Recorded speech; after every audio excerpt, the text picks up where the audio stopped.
Hello friends पुनर्बार এটা নতুন ভিডিওলৈ সকলোকে স্বাগতম জনাইছো আজিৰ এই ভিডিওটোত আমি ম্যাথমেটিক্সৰ এটা খুব গুৰুত্বপূৰ্ণ টপিক যেটো হৈছে প্ৰফিট এণ্ড লছ অৰ্থাৎ লাভ এণ্ড লোকসান ইয়াৰ বিষয়ে সুন্দৰকৈ আলোচনা কৰিম এই ভিডিওটোত আমি প্ৰফিট এণ্ড লছৰ খুব ইম্পৰ্টেন্ট তথা সিলেক্টেড কিছুমান প্ৰবলেম কিদৰে আমি কনসেপ্ট আৰু শৰ্ট ট্ৰিকৰ সহায়ত তৎক্ষণাত কৰিব পাৰো তাৰ বিষয়ে সুন্দৰকৈ শিকিম আশা কৰো ভিডিওটোৰ পৰা যথেষ্ট উপকৃত হ'ব পাৰিব আহক আমি ভিডিওটো আৰম্ভ কৰো ইয়াত ফাৰ্স্ট কোৱেশ্চন তো দিয়া আছে মই কোৱেশ্চন তো ইংলিশ আৰু আসামিজ দুইটা ল্যাঙ্গুৱেজতে লৈ আহিছো A boy buys a pen for 25 rupees and sells it for Rs 30 অৰ্থাৎ 30 টকাত বেচিছে find the percent of gain অৰ্থাৎ কি কৈছে এজন লৰা 25 টকাত কলম এটা কিনি 30 টকাত বেচিলে কিমান শতাংশ তেওঁ লাভ কৰিলে ইয়াত এই কোৱেশ্চনটো এটা বেসিক কোৱেশ্চন প্ৰফিট এন্ড লছৰ এই কোৱেশ্চনটো একাৰণে লোৱা আছে যাতে আমি প্ৰফিট এন্ড লছ বা লাভ লোকসানৰ কনসেপ্টখিনি ভালকৈ বুজি পাও এই কোৱেশ্চনৰ দ্বাৰা এতিয়া কোৱেশ্চনটো যেতে দিয়া আছে যে 25 টকাত বস্তু এটা কি কলম এটা কিনিলে অৰ্থাৎ ইয়াত আমি কি উলিয়াব লাগিব প্ৰথমতে কস্ট প্ৰাইস কি দিয়া আছে কস্ট প্ৰাইস কিমান দিয়া আছে 25 rupees আৰু কিমান টকাত বেচিলে সোল্ড প্ৰাইস সেলিং প্ৰাইসটো কিমান দিয়া আছে 30 এতিয়া বস্তু এটা যদি আমি 25 টকাত বিকি কিনি আনি কিনে 30 টকাত বিকি দিও তো লাভ কিমান হ'ব প্ৰফিট কিমান হ'ব প্ৰফিট হ'ব 5 টকা এটা আমাক কি কৈছে লাভৰ শতাংশ পার্সন অফ গেইন বা পার্সন অফ প্রফিট এতিয়া এই ইয়াতে হল মেইন কনসেপ্ট আমি লাভ লোকসান জিয়ে উলাব লাগে সকলো সদায় কি হয় এক কস্ট প্ৰাইসৰ ওপৰত হ'ব সেই কাৰণে সদায় কস্ট প্ৰাইসটো ইম্পৰ্টেন্ট হয় এটা আমাক যদি উলাব দিয়ে পাৰ্সন অফ প্ৰফিট অৰ্থাৎ লাভৰ শতাংশ কি হয় কিনা দামটো সদায় তলত আহে জিয়ে উলাব দিয়ক লাভ হক লোকসান হকৰ শতাংশ উলাব দিলে সদায় কিনা দামটো তলত আহে ইয়াত কিনা দামটো কিমান আছে কস্ট প্ৰাইস 25 তাৰ পিছত প্ৰফিট কিমান আছিল 5 এটা পাৰ্সেন্ট উলাব দিছে ইনটু 100 কয়টাৰ পিছত আমি পাম যে 25 এর 100 4 টাইমস যাব 5 ইনটু 4 20% অর্থাৎ কিমান লাভৰ শতাংশ কিমান 20% আশা কৰো এই কোৱেশ্চনটো ভালকৈ বুজি পালে 2 নম্বৰ কোৱেশ্চনটো কি আছে if a man purchases 11 oranges for 10 rupees and sells 10 oranges for 11 rupees how much profit or loss does he make এটা কথাটো কি হৈছে মই ইংলিশত কোৱেশ্চনটো লিখিছো মই অসমীয়াটো বুজাই দিছো কাৰণ ইংলিশ আসামিজ দুইটা লিখা নাই কৈছে যে এজন মানুহে কি কৈছে 11টা কমলা কিনিছে কিমান টকা 10 টকা আৰু কি কৰিলে তেওঁ কি কৰিলে 10টা কমলা বেচিলে 11 টকা কথাখিনি ভালকৈ বুজি লব 11টা কমলা কিনি আনিলে 10 টকাত আৰু 10টা কমলা বেচিলে 11 টকা এটা তেওঁ খুদিছে যে how much profit or loss does he make কিমান টকা তেওঁ প্ৰফিট হল বা লছ হল এতিয়া এই কোৱেশ্চনটো যদি আমি কৰিব লাগে এটো আমি ট্ৰেডিশনাল মেথডো কৰিব পাৰো ট্ৰেডিশনাল মেথডত কৰিলে আমি বহুখিনি টাইম কনজিউমিং হয় গতিকে আমি ডাইৰেক্টলি শৰ্ট ট্ৰিকত কৰিম এই শৰ্ট ট্ৰিকটো সুন্দৰকৈ মনত ৰাখিব এই শৰ্ট ট্ৰিকত আমি খুব বেছি 4-5 সেকেন্ডৰ ভিতৰত কৰি দিব পাৰিম মই জাস্ট বুজাই দিছো কেনেকৈ কৰিম এনেকুৱা যিয়ে অংক নহওক প্ৰথমতে আমি কি কৰিব লাগে আইটেমটো আগত লিখিব লাগে আইটেম ফ্ৰুইটছ হওক বা অন্যান্য যি সামগ্ৰী ইয়াত ভ্যালুজটো লিখিব লাগে মানে ৰেটটো ভ্যালুজ বা ৰেটটো এটা প্ৰথম সেন্সটো আমি যদি চাও কি কৈছে মানুহজনে a man purchase 11 oranges for 10 rupees আগে কিনা বস্তুখিনিৰ ক্ষেত্ৰত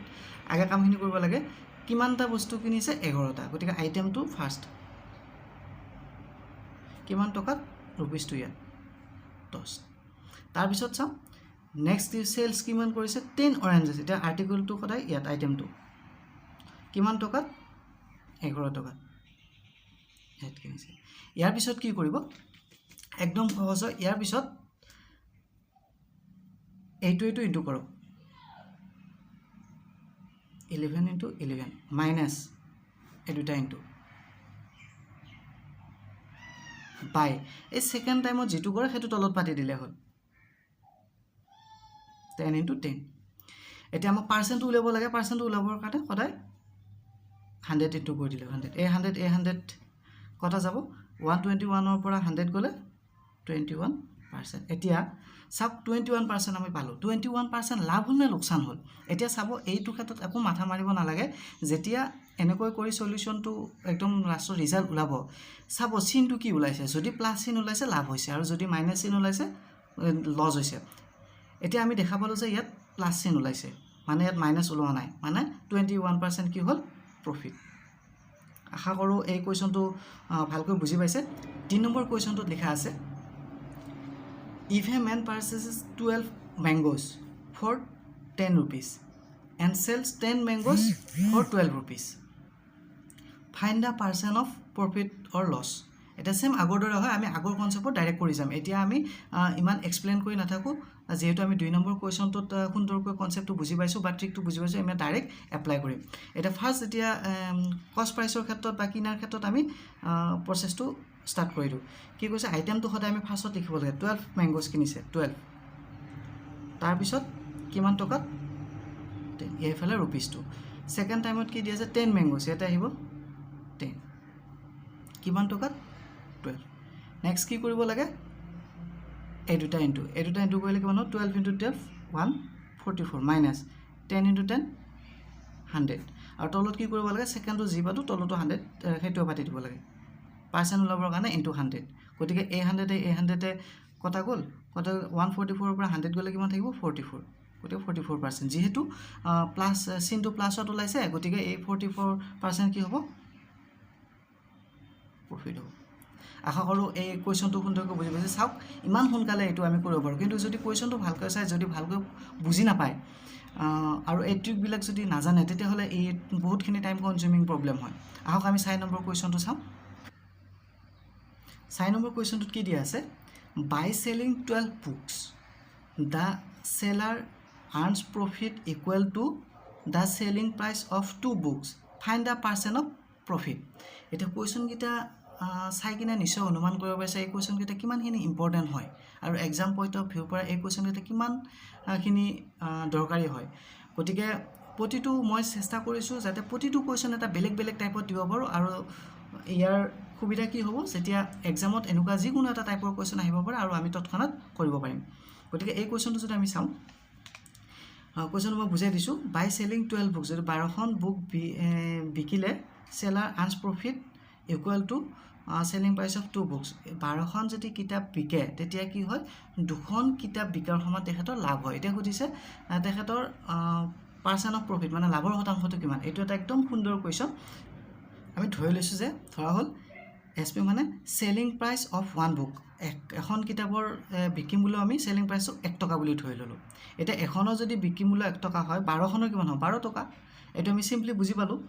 এতিয়া আমি তাৰ পিছত চাও যে যেতিয়া আমি 12খন বিক্ৰী কৰো যদি তেখেতে 12 টকাৰ বিক্ৰী কৰে কাৰণ 12খন কিতাপৰ বিক্ৰী মূল্য আমি 12 বুলি ধৰি লৈছো যদি 12খন কিতাপ বিক্ৰী কৰে তেখেতে কিমান টকা প্ৰফিট পায় 2 টকা প্ৰফিট পায় এতিয়া 12 টকাত বেচিলে যদি 2 টকা লাভ হয় তেতিয়াহলে কিনা মূল্য কিমান হ'ব লাগিব কিনা মূল্য 10 টকা হ'ব লাগিব কথাখিনি বুজি পাইছে না এতেকে কষ্ট প্ৰাইস কিমান হ'ব 10 12 টকাত বেচিলে যদি 2 টকা লাভ হয় কষ্ট প্ৰাইস কিমান হ'ব লাগিব কিনা মূল্য 10 এতিয়া আমাক কি লাগে পাৰ্সেন্ট অফ প্ৰফিট এটা আমি সুন্দৰকৈ উলিয়াব পাৰিম পাৰ্সেন্ট অফ প্ৰফিট কষ্ট প্ৰাইসটো পাই গলো কষ্ট প্ৰাইসটো সদায় তলত বহুৱাব লাগে আৰু প্ৰফিট হল 2 এটা পাৰ্সেন্ট উলাবৰ কাৰণে ইনটু 100 এটা কি কম 10 কাটা গল 20% এটা কিমান হল তেখেতৰ প্ৰফিট 20% হল আশা কৰো এই কোৱেশ্চনটো সুন্দৰকৈ বুজি পাইছে ইয়াৰ পিছৰ কোৱেশ্চনটো আমি আলোচনা কৰো কোৱেশ্চন নম্বৰ 5 টো আমি চাইছো এতিয়া চাও কোৱেশ্চন নম্বৰ 5 টোত কি লিখা আছে the cost price of 10 articles is equal to the selling price of 9 article find the percent of profit কি কৈছে 10টা বস্তুৰ কিনা মূল্য 9টা বস্তুৰ বিক্ৰী মূল্যৰ সমান হলে লাভৰ শতাংশ কিমান কোৱেশ্চনটো এবাৰ ভালকৈ বুজিলো মই ইয়াৰ সলিউশনটো কৰাৰ আগতে কোৱেশ্চনটো এবাৰ ভালকৈ বুজিলো এটা আমি সলিউশনটো কৰিছো ধৰা হল কি কষ্ট প্ৰাইস অফ কোৱেশ্চনটো মই এবাৰ ভালকৈ বুজাই দিছো বাৰু 10টা বস্তু কিনুতে যিমান টকা পায় বা 10টা বস্তু কিনা মূল্যটো 9টা বস্তুৰ বিক্ৰী মূল্যৰ সমান এটা লাভৰ শতাংশ কিমান হৈছে ধৰি ললো আমি এটা বস্তু কিনা মূল্য 1 টকা এটাকে 10টা বস্তু কিনা মূল্য কিমান হ'ব 10 টকা বা 9টা বস্তু কিনা মূল্য 9 টকা এতিয়া আমি কোৱেশ্চন মতে চাম কোৱেশ্চনৰ মতে কি আছে According to question কি হয়? According to question হয় যে আমাক কৈছে 9টা বস্তুৰ সেলিং প্ৰাইস এটো দিয়া আছে selling price of 9 articles কিমান আছে equal to the cost price of 10 articles অর্থাৎ কি হয় according to question selling price of 9 articles equal to কিমান হ'ব 10 টকা কেনেকৈ 10 টকা হয় আমাক কোৱা আছে যে 9টা বস্তুৰ বিক্ৰী মূল্য কাৰ সমান 10টা বস্তু কিনা মূল্য সমান 10টা বস্তু কিনা মূল্য কিমান আছিল কষ্ট প্ৰাইস অফ 10 আৰ্টিকল 10 টকা গতিকে 9টা আৰ্টিকল যদি আমি বিক্ৰী কৰো তেতিয়া কিমান পাম 10 টকা পাম এটা 9টা আৰ্টিকল কিনা মূল্য কিমান আছিল এটো কিনা মূল্য কিমান আছিল 9টা আৰ্টিকল কিনা মূল্য 9 টকা অৰ্থাৎ 9 টকাত বস্তুটো যদি আমি কিনো কেই টকাত বিক্ৰী কৰো 10 টকাত বিক্ৰী কৰো এটা প্ৰফিট কিমান হ'ব 1 এতিয়া ইয়াৰ পৰা আমি কষ্ট প্ৰাইসটো পাম কষ্ট প্ৰাইসটো হ'ব 9 rupees তাৰ পিছত ইয়াৰ পৰা প্ৰফিটটো পাম 1 গতিকে আমাক প্ৰফিটৰ পাৰ্সেন্ট লাগে therefore পাৰ্সেন্ট অফ প্ৰফিট সদায় কষ্ট প্ৰাইসটো তলত প্ৰফিটটো ওপৰত ইনটু 100 100 কৰলে আমি কি পাম 11 into 9 99 into 1 ইমান পাৰ্সেন্ট আশা কৰো এই কোৱেশ্চনটো ভালকৈ বুজি পাইছে আমি ইয়াৰ পিছৰ কোৱেশ্চনটো আলোচনা কৰো 6 নম্বৰ কোৱেশ্চনটো দিয়া আছে a man sells rice at a profit of 10% and uses a weight of 20% less find the percent of profit কোৱেশ্চনটোত কি কৈছে এজন মানুহে কি কৰিছে চাউল বিক্ৰী কৰিছে কিমান 10% লাভ কৰি আৰু তেখেতে কি কৰিছে ওয়েটত 10% কম কৰি দিছে মানে 1 কেজি যদি চাউল তেখেতে বিক্ৰীছে মানে 1 কেজি বুলি বিক্ৰীছে হেতু কিন্তু 1 কেজি দিয়া না কি কৰিছে তাত 20% কম কৰি দিছে মানে 800 গ্ৰাম বিক্ৰী কৰি দিছে তো এটা খুদিছে তেখেতে কিমান পাৰ্সেন্ট লাভ কৰিছে আমি যদি এই কোৱেশ্চনটো চাও দেখিলে কোৱেশ্চনটো অলপ ডিফিকাল্ট বা বহুখিনি টাইম কনজিউমিং হয় কিন্তু আমি যদি এই ট্ৰিকটো জানো একেবাৰে 4-5 সেকেন্ডত আমি এটো কৰিব পাৰিম চাও আহক আমি এটো কেনেদৰে কৰিব পাৰো ধৰি ললো প্ৰথমতে যে ভালকে বুজিলো মই কথাখিনি বুজাই দি আছো এইটো হল 100 টকাত তেখেতে বস্তুটো কি কৰিছিল কিনিছিল এইটো হল কষ্ট প্ৰাইস যেহেতু কৈছে যে 10% তেখেতে প্ৰফিট কৰি বিক্ৰী কৰিছে তেখেতে কিমানত বিক্ৰী কৰিব 10% প্ৰফিট হলে এটো সেলিং প্ৰাইস 110 টকা এটা 100 টকাত বস্তুটো কিনিছিল কিনি কিনে তেখেতে কি কৰিছে 110 টকাত বিক্ৰী কৰিছে কিন্তু এই সেকেন্ড পাৰ্টত আৰু এটা কথা দি আছে তেখেতে ইউজেস weight of 20% less মানে তেখেতে বস্তুটো 100 টকাৰ বস্তুটো 110 টকাত বিকা নাই তেখেতে কি কৰিছে এইখিনিৰ কমাই দিছে 20% কমাই দিছে 100 টকা যদি আমি 20% কমাই দিও কিমান হ'ব এটো 80 হ'ব কেতিয়া 80 হ'ব less 20% অৰ্থাৎ তেখেতে এই 80 টকাৰ বস্তুটো কি কৰিছে এই 110 টকাত বিক্ৰী কৰিছে এতিয়া আমাক কিনা মূল্যটো কিমান হ'ব সিপি হ'ব এই 82 কাৰণ তেখেতে একচুয়াল এইখিনিহে দিছে এইখিনি কিমান দিছে 110 টকা দিছে এতিয়া আমি ইয়াৰ পৰা কি পাম ইয়াৰ পৰা আমি পাম কষ্ট প্ৰাইস কিমান 80 তাৰ পিছত সেলিং প্ৰাইস কিমান পাম সেলিং আমি কিমান 110 টকাত বিক্ৰী কৰিছে ইয়াৰ পৰা আমি প্ৰফিট উলাব পাৰিম প্ৰফিট কিমান হ'ব প্ৰফিট হ'ব 30 rupees এতিয়া পাৰ্সেন্ট অফ প্ৰফিট উলাই দু পাৰ্সেন্ট অফ প্ৰফিট কিমান হ'ব কষ্ট প্ৰাইসটো সদায় তলত 80 আৰু প্ৰফিটটো ওপৰত 30 into 100 এটা যদি আমি ইয়াক কাটাকাটি কৰি দিও কিমান পাম ইয়াত পাম 5 ইয়াত পাম 4 আৰু যদি 2 ৰে ইয়াত কাটো 15 আমি পাম যে টোটাল 75/2 আৰু যদি আমি ইয়াক ডিভাইড কৰি দিও 37.5 আশা কৰো এই কোৱেশ্চনটো যথেষ্ট ইম্পৰ্টেন্ট কোৱেশ্চন লগতে এটো কনসেপ্ট খিনিও ভালকৈ ক্লিয়াৰ হৈছে আৰু যদি কিবা অসুবিধা থাকে মোক নিশ্চয় জনাব মই আৰু ভালকৈ বুজাই দিবৰ কাৰণে চেষ্টা কৰিম আৰু 7 নম্বৰ কোৱেশ্চনটো আমি চাইছো এটো এটা ঠিক তেনেকুৱা টাইপৰ question A dishonest merchant claims to sell articles on the cost price but he uses a weight of 960 grams instead of 1 kg how much % of profit he earns by doing this এটা same আগৰটোৰ দৰে same concept আমি কৰিব পাৰোঁ এই কুৱেশ্যনটো বিভিন্ন ধৰণে কৰিব পাৰে হয়তো বেলেগ বেলেগ কিতাপত চালে বেলেগ বেলেগ ধৰণে থাকিব বেলেগ ভিডিঅ' চালে পালে বেলেগ বেলেগ ভিডিঅ' পাব কিন্তু মই যেটো ভিডিঅ' দিছোঁ এইটো মই ভাবিছোঁ যে এইটো একেবাৰে কম্পিটিটিভ এক্সামৰ কাৰণে শ্বৰ্ট ট্ৰিক হয় নিশ্চয় বুজি ল'ব 6 নম্বৰ কুৱেশ্যনটো আমি যেটো ট্ৰিকত কৰিছিলোঁ ঠিক এই একে ট্ৰিক আমি এইটোটো ইউজ কৰিব পাৰিম ট্ৰিকটো কেনেকুৱা ট্ৰিকটো হ'ল যে তেখেতে কি কৰিছিল কষ্ট প্ৰাইচ ধৰিলো তেখেতে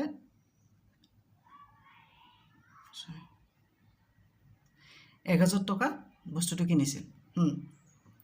এতিয়া 1000 টকাত কিনি তেখেতে কিমানত বিক্ৰী কৰিব হে 1000তে বিক্ৰী কৰিব তেখেতে কৈছে যে মই যেটো জিমানত কিনিছো এটা কোৱা আছে নাজেন ক্লেমস সেলস আৰ্টিকলস অন দা কষ্ট প্ৰাইস যিমান আছিল তেখেতে সেল প্ৰাইসো কিমান 1000 কিন্তু তেখেতে কোত ঘটলাটো কৰিছে মেন গেমটো খেলিছে তেখেতে যেটা বিক্ৰী কৰিছে এই যে 1 কেজি হলনে তেখেতে 960 গ্ৰাম ইউজ কৰিছে তেখেতে 40 গ্ৰাম কি কৰিছে মাৰি দিছে এতিয়া আমাৰ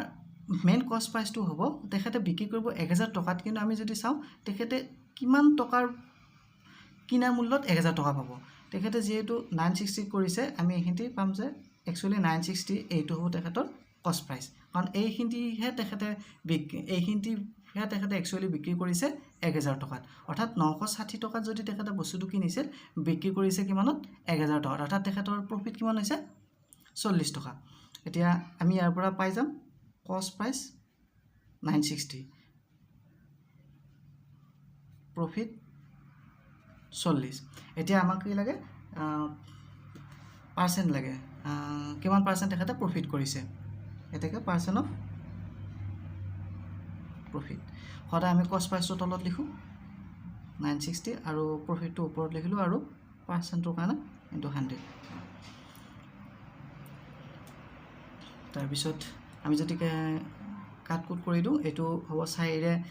40 10 টাইমছ যাব 4 ৰে 1 যাব 4 4 into 2 24 টাইমছ তাৰ পিছত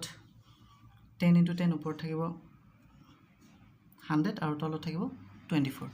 এতিয়া যদি 4 ৰে আমি ডিভাইড কৰি দিও 4 ৰে 6 টাইম যাব আৰু 100 যাব 25 ওপৰত থাকিব 25 তলত থাকিব 6 অৰ্থাৎ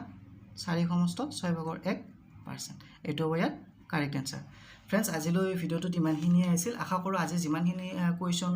আমি আলোচনা কৰিলো নিশ্চয় গমে পাইছে যে কোৱেশ্চনখিনি কিমান ইম্পৰ্টেন্ট হয় ইয়াৰ লগতে আশা কৰিছো যিমানখিনি ট্ৰিক আমি ব্যৱহাৰ কৰিছো এই ট্ৰিকখিনিৰ পৰা যথেষ্ট উপকৃত হ'ব পাৰিছে যেহেতু এক্সামলৈ কম সময় আছে গতিকে এই কম সময়খিনিত এনেদৰে ম্যাথ ৰিজনিং বা সাইন্স জিকে ইম্পৰ্টেন্ট টপিক কেটা ইম্পৰ্টেন্ট কোৱেশ্চনখিনি লৈ কিনে ভিডিও আকাৰে প্ৰভাইড কৰিম গতিকে চেনেলটো সাবস্ক্ৰাইব কৰি ৰাখিব তেতিয়াহলে প্ৰতিটো ভিডিও সময়মতে পাই থাকিব আৰু যদি ভিডিওটো ভাল পাইছে তেতিয়াহলে ভিডিওটো লাইক কৰি দিব ধন্যবাদ